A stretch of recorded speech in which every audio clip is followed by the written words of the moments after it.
Why would treasures need to be stored for us in heaven? So the last video that I did was on the divinity lives within us, and that in our life plans, in order to grow, we can't come here with all the characteristics that live in us, because then there is no room for growth. And in facing the darkness, you're brought into the light.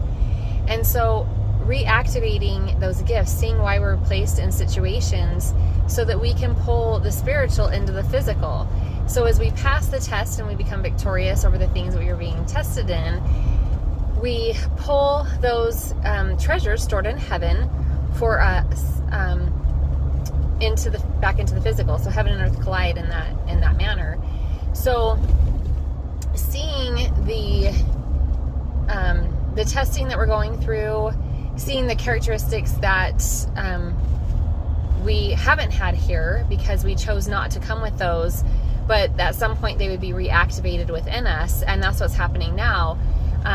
Those characteristics are being activated back within the people. If they're seeing the testing and the trials and the things that they are experiencing, they see the victory in that. I shared in the previous video about, if we grew up in a home that was full of ungratefulness, no one ever spoke gratitude, well, then we were supposed to come into that home because it was something that we had to learn, regain that gift, that spiritual gift in this life, and so that it's appreciated, so that it's not taken for granted. Because if we just had all the characteristics of divinity within us, then for one, there's no growth, and for two, they're just always there, and they're just to be expected.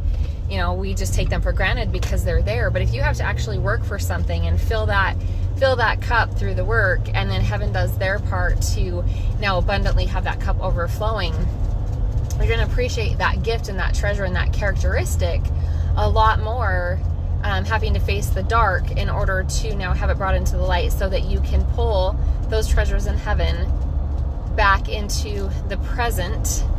And so that's why they're stored in heaven. They're stored in heaven until your plan has achieved that level where now that gift can be re-given. And now you appreciate that gift so much more than you did before you faced the darkness of not having that in your life. So just the analogy with the car, right? You buy your child a car, they don't appreciate it the same way as if they had to work for that car. It's the same thing. We have to do the work in order for heaven to do their part. And so maybe we understand now more fully what your treasures in heaven being stored, why they're stored in heaven, and that we can pull them from the spiritual into the physical, because